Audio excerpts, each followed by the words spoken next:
Note that the quotient matrix of the given system is B and not A.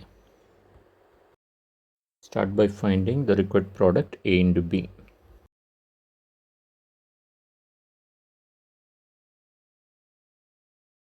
Taking 8 common, we get 8 into the unit matrix I3.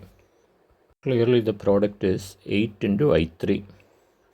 By definition of inverse, we can write AB equal to 8I implies B inverse equal to 1 by 8 times A.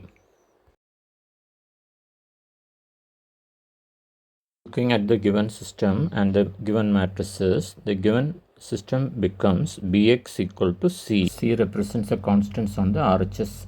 Solving Bx equal to C becomes x equal to B inverse C. Replace B inverse with 1 by 8 times A, so x equal to 1 by 8 times AC. Substitute the values of A and C and solve for x.